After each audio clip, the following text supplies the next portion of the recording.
What is going on, everybody? It's Jason, Destiny, and Angel. We are joined today by JP Karliak. How are you doing today? Very well, and yourself? I'm doing great. It's truly an honor to meet you. Growing up, Morph was my favorite character, and then seeing him get to do so much more in X-Men '97, and seeing that you came on as the voice has been super awesome. But what was your journey to becoming a voice actor? I grew up loving cartoons. He-Man and the Masters of the Universe was like my very first animated show that I fell in love with.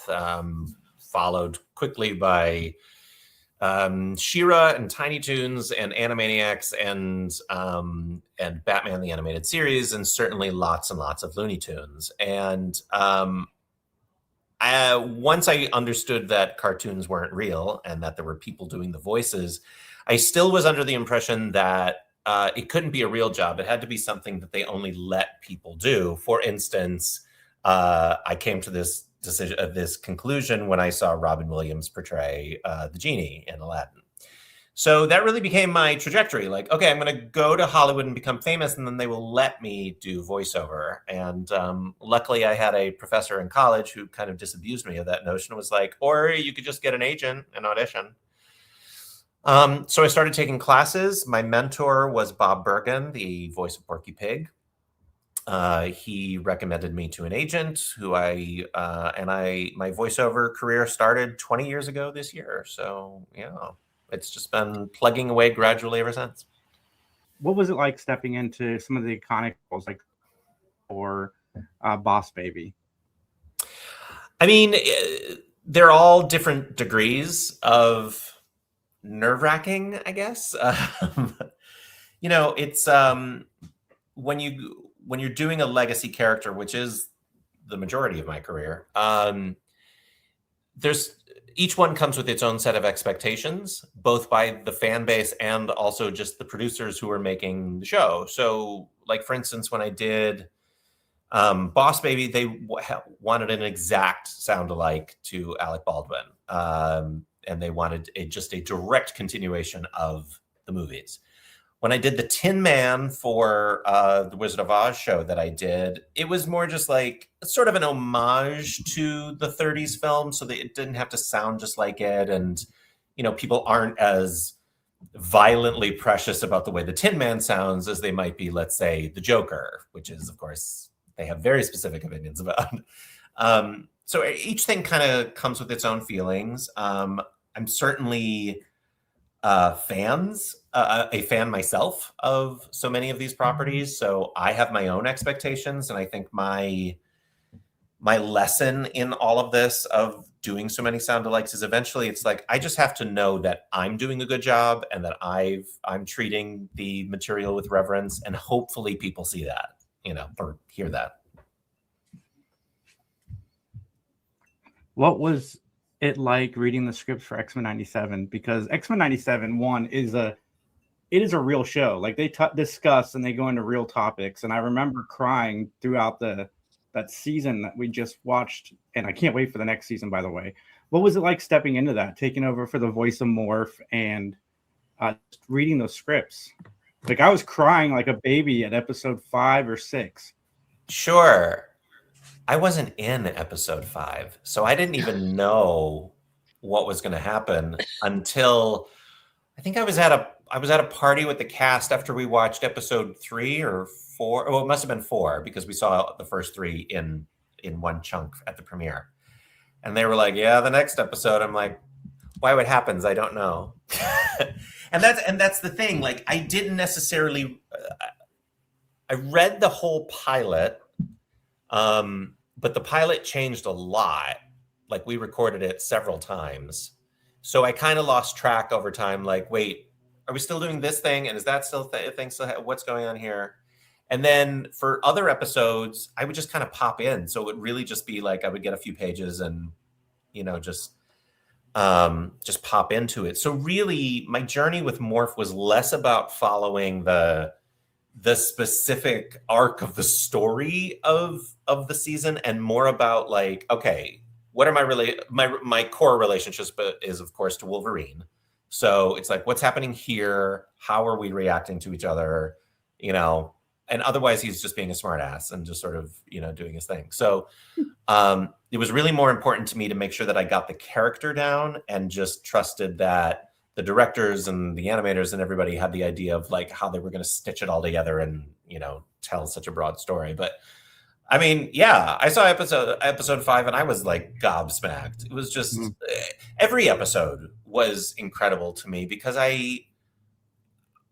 you know, you never know when you make things like this. Even if the scripts are good and you've read all of them and you know, you think you know what's coming and you've seen some of the art, it's like, well, this could go any number of ways, you know, because there's so many cooks in the kitchen. But I just remember at the premiere sitting with everybody and all of us were just jaws dropped at how good it was. Like, not just, oh, this is a great fan homage to what people have liked before. Like, even if you've never seen the X-Men before, it's a good show. So yeah, all of it has been just a wonderful surprise. Had you watched the original? Because even the original show was far ahead of its time, super serialized back in the 90s when kids had to watch week to week to fully understand what was happening. That's why I think it lent itself so well to modern television, because it was already there. Like, it was already serialized. It was already telling tough stories. But yeah, were you a fan of the original? I actually didn't see much of the original as a kid, mostly because I would get home from school and turn on the TV and I would see the end credits of the X-Men just as I was turning on Power Rangers. So I kind of missed it. But I really became a fan of the movies and then sort of reverse engineered, like, oh, you know, as the movies came out and eventually with the advent of Wikipedia and YouTube, and I would be like, wait, who's that running through the background? I need to know more about that mutant. And then I would like do deep dives and just find out all this stuff. So and then of course, when I auditioned for the show, that's when I watched the original series and was like, oh, okay, I see what you're doing here. Very cool. So you've done so many different voices and been a part of so many things. Is there something that you feel you connected the most with or had the most fun doing? I think all of them are different in the way that I connect to them. Morph is certainly the most personal to me. He feels the most like me. And telling the story of a non-binary character that's figuring out their gender and sexual identity in the middle of the 90s and pushing through trauma using humor. I was like, okay, yeah, me, great, cool. It's been a real blast to play that. Boss Baby was just a blast to play because the scripts were so dense and so fast and so funny, and I don't think I'll ever have to say that much dialogue in any episode of anything ever again, because it was just so, it was, if you've ever watched the Gilmore Girls, it was written like the Gilmore Girls. It was just like a mile a minute. Like, Yes. and it was just such a blast. I mean, I'd pick up a script and be like, oh, he's speaking in Japanese this episode. Great, cool, fun, you know, because he was just, when you're dealing with a cosmopolitan businessman, like he's pulling out all sorts of stuff that's just like, oh, of course you know that. Why not? I think one of my best recording experiences was when I did the Wizard of Oz show, because it was a group record, 12 of us in the room recording every voice every week. And it was legends. You know, this was kind of just as I was getting off the ground. I had already played Wile E. Coyote, but I was really at the beginning of my career, and I was in the room with Kari Wahlgren and Jess Harnell and Tom Kenny and Bill Fagerbakke and Lorraine Newman from SNL, and like just all of these incredible voiceover legends, just watching them work and us just, you know, stifling laughter while the other people were recording. So, and it really doesn't happen anymore where we get those group records. That was just such a unique and wonderful experience. So yeah, each of them has their own little wonderful thing about them, and yeah, they're all special. A lot of the characters you play, they get to be very kind of theatrical. How do you physically embody those characters while in the booth? I mean, the rule of thumb is just don't hit the mic and don't create noise other than what you're saying.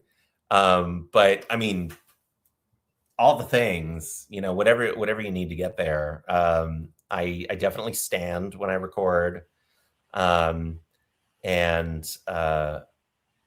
Yeah, I mean, sometimes it's a lot of gesturing, sometimes it's a lot of movement, sometimes it's just as simple as posture, especially like if I'm playing, and there's a character that I just started recording right now, which I will not say any more about, but he's a kind of an ugly, sort of creature-y character, and so I am sort of like recording it a little more like this, as opposed to, because it not only gets me into the character, but it also affects the shape of my vocal tract and like, automatically makes it sound more creaturey. So yeah.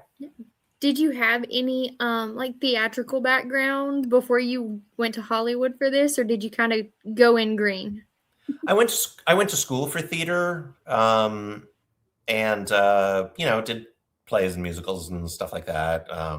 Took a lot of acting classes. I really was in improv for a while, which I think was one of the best things I could have done for voiceover, partially because you have that ability to be spontaneous and just come up with jokes on the fly, but also just because you're working on a stage with nothing, no props, no costumes, no sets. You're just making it up with other people, and using your imagination in a very childlike way. And that's just so important when you're recording in a box like this, to just make it all up. All right, so you mentioned a bunch of cartoons prior to, before you got started that you enjoyed. You've worked on pretty much all of them. What was that like? Like your inner child gets to go into the booth and do something for Looney Tunes, or in this case, Tiny Toons. You get to go and do some X-Men stuff, and just like, what was that like? I mean, it's surreal. It's weird. It's cool. It's pressurized a little bit. Like, how much it means to you, so you know that it means 10 times as much to a whole bunch of other people. But I mean, so much of it is just fun and weird, and so many times I come out of the booth and I'm just like, this is such a weird job. I get to do this, Tiny Toons, as you mentioned, like I played Merlin the Magic Mouse, and that was a really fun one. It was the comedy writers that were working on it. They were a lot of fun to record with, and it was another kind of threading the needle of a particular.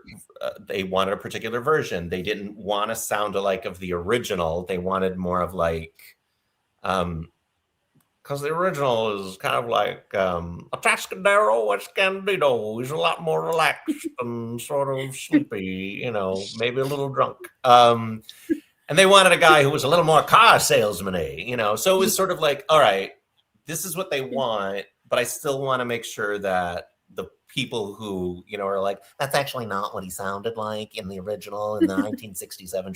Yeah. So you want to honor that. You want to be like, yes, I know. Here's like tipping the hat a little bit towards that portrayal while also filling the brief that the producers want and putting your own spin on it, which is exceptionally the case when I played the Joker. I was the Joker for Suicide Squad Kills the Justice League. They specifically wanted a Joker that was not Mark Hamill, since this took place in a world where Mark Hamill's Joker already existed and had died. And this was an Elseworlds Joker coming into it, who's younger, different, whole other background. So, I'm putting my own spin on it. There's a freedom in that I don't have to be like any other previous portrayal, but it also has to be the Joker. It has to be recognizable as the Joker. So, tweaking the laughter here and there and trying to find like those little bits of Hamill or Heath Ledger or whatever to, make it feel familiar, as opposed to there was somebody on a Discord feed who would call me the giggler, not the Joker, which I actually thought was kind of hilarious. But it is that sort of thing of just like, you want to be different, but not too different. Put your own little twist on it. Mm-hmm. Have you, you get to do a lot of the fan conventions as well. How is it kind of meeting fans of yours that are fans of things that you've done when you've got to kind of be able to do things you were also a fan of? Yeah, it's very cool. I think the most impactful to me has just been the Morph fans, specifically meeting the queer fans that feel so seen and represented by a character like Morph and really appreciate the portrayal. So that really hits me in the heart. But it is also, ostensibly, you know, if I'm at a convention, I'm there, you know, 90% of me is there for Morph. But you know, and then there might also be people who have seen Spidey and His Amazing Friends, or, you know, some of the other popular stuff. But every once in a while, when I get somebody who's like, oh, I was a huge fan of you in insert random show from 10 years ago that, you know, I'm like, you saw that and you liked it. Okay. You know, it's random stuff like that. That's kind of fun and cool, and, you know, makes me laugh. Yeah, I imagine the X-Men fans can kind of get emotional. I mean, people who do feel like outcast and feel seen with a show like that. Mm-hmm.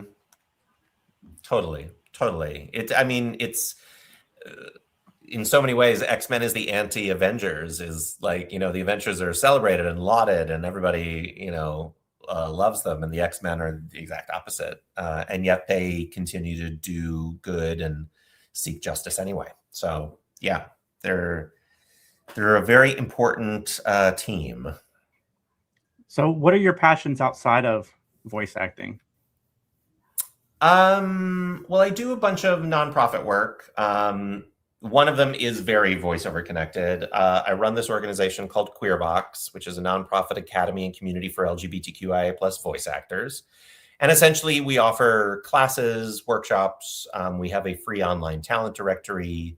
And we also do industry advocacy to teach the industry how better to find queer actors, write auditions for them, and you know, work with them appropriately.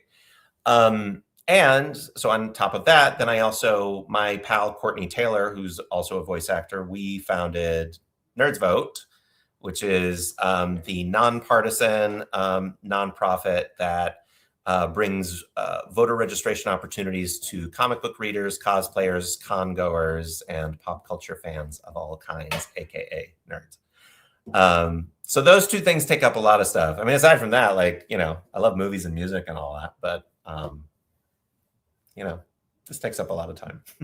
So you mentioned the Joker. I had to jump back to that. I'm sorry. No, go for it. But do you play any of the games that you've been a part of, being a part of that, or Skylanders with So I was going to say, or even, I remember when they brought those figures to Toys R Us, my husband, we bought a bunch of them just because we liked the way all the characters looked, and they were part of our childhood. Yep, I've got him. He's right there. You can't see him. He's kind of small, but he's there. It is a touch tricky for me. So I grew up a Nintendo kid. Like, you know, if there was a Nintendo system, I had it. Actually, that's so, now that, as soon as I said that, I was like, JP, that's not true at all. Because I had 8-bit Nintendo, and then I had Super Nintendo, but I never had a Game Boy. I always wanted one, but my parents thought it would rot my brain. And then I went to college, so I never really had a GameCube or a Wii, but I definitely bought the Nintendo Classic and the Super Nintendo Classic when those came out, and I also have a Switch. But I don't have any other video game systems. Not because I'm a snob, but because if I bought more, again, it would rot my brain and it would ruin me. So, because I get deep in. I was so lucky that I played, I don't know how off book you are on Nintendo games, but no, I love Nintendo. Okay, great. So Legend of Zelda Breath of the Wild. I am so lucky that I didn't start playing it until during the pandemic, because I played that easily 40 hours. Like, it was my job. I played it 40 hours a week. And if I actually had to go places and do things like elsewhere, I would have been ruined. So it happened at a very appropriate moment. But yeah, so, you know, I don't get to play a lot of the games that I'm in. I watch the cutscenes. You know, I always check out those. I always like to see what other people think of them and, you know, how they resonate. Because games are such an interesting thing. They take so long to make most of the time, especially like AAA big games. And it's so fascinating to me, like, what seems like an incredible idea 10 years ago when development starts, once it drops, sometimes it can bomb. And, you know, it's crazy. It's a weird experience. And after 10 years, bomb in a week, like, you know. But that said, every once in a while, some of the things that, like if you just, if some alien landed on Earth and you told them the premise of Skylanders, like, okay, so you buy all these toys and then you put them on something in front of your TV and then they get zapped into a game and then they kick sheep and like, it's like, I'm sorry, what? But it's great. It's so much fun. Well, you've been very vocal about inclusivity in animation. How have you seen the industry evolve? It's a bit. The best way to put it is whiplash. I think in 2020, and a few years after that, there was a real desire to be inclusive in the industry.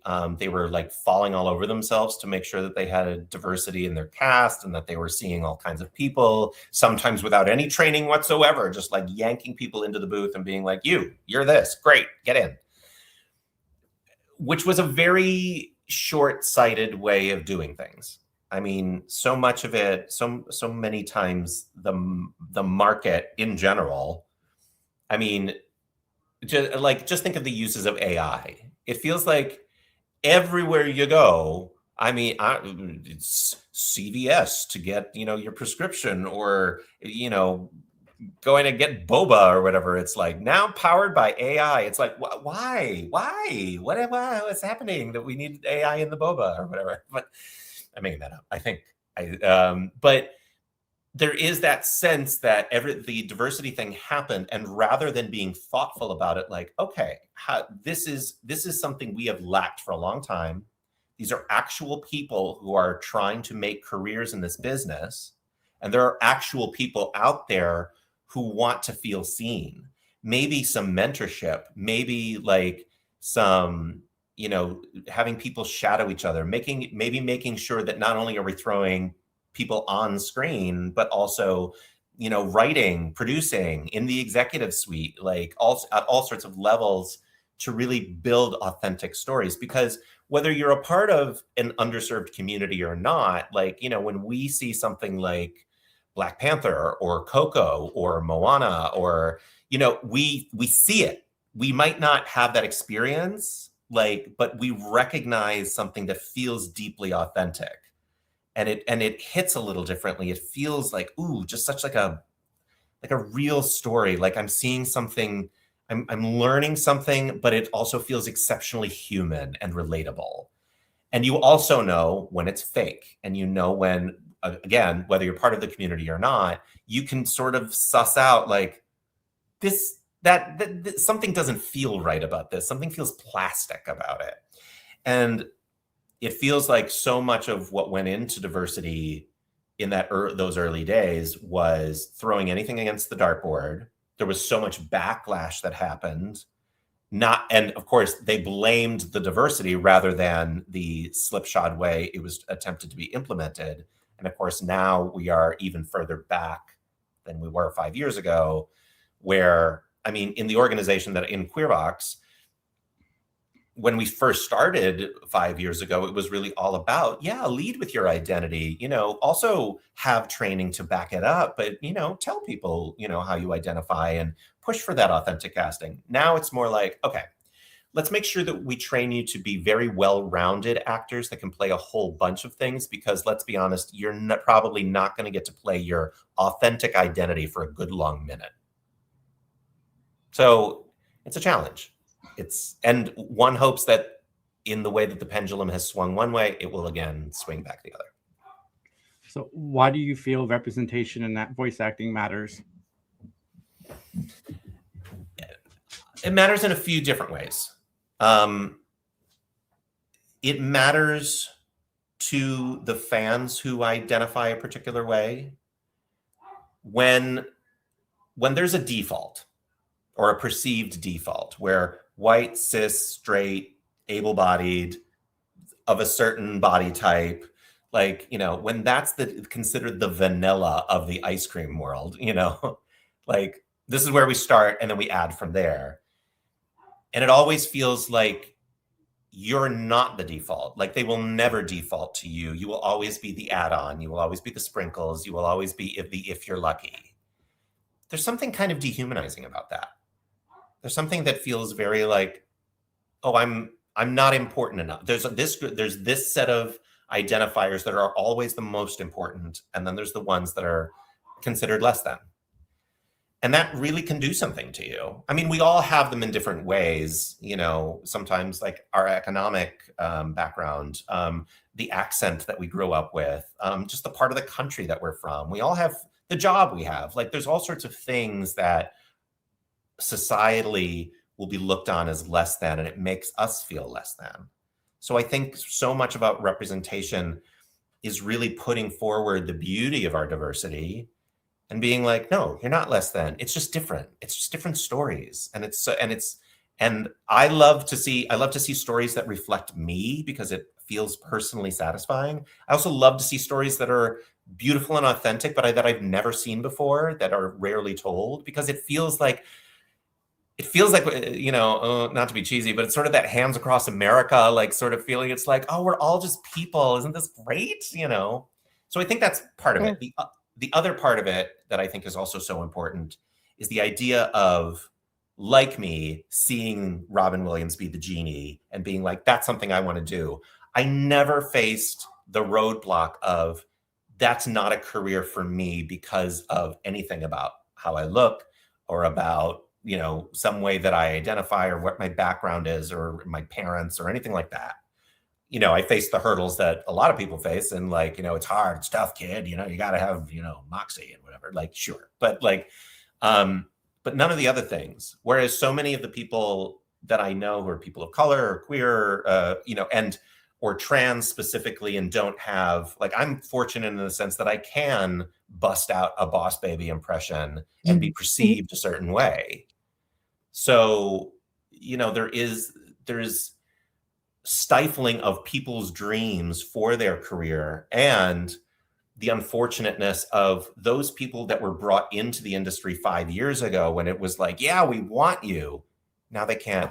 Now they're all getting day jobs now because that dream has been ripped away, because we don't consider it as people. We consider it as just like quotas. So that's the long-winded answer of why representation matters.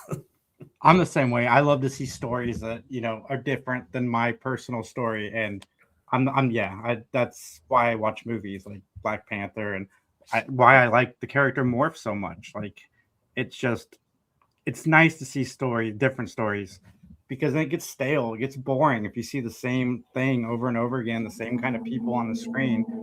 But JP, I want to thank you so much for joining us today. Where can everybody find you online? You can find me at my website, jpkarliak.com. You can also find me on Instagram at JP Karliak. I'm allegedly on Blue Sky, but I barely check it. So, and then my organizations, Queervox, you can find on Instagram at Queervox Academy or queervox.org. We're also on Blue Sky, and NerdsVote is nerdsvote.com. Yeah, I remember the other day I got like 2 reshares on Blue Sky. I'm like, I haven't been on Blue Sky in 6 months, but I'm there too. I'm also on Blue Sky. I want Blue Sky to do well. But everybody, like, comment, share, subscribe, and we'll chat with you soon.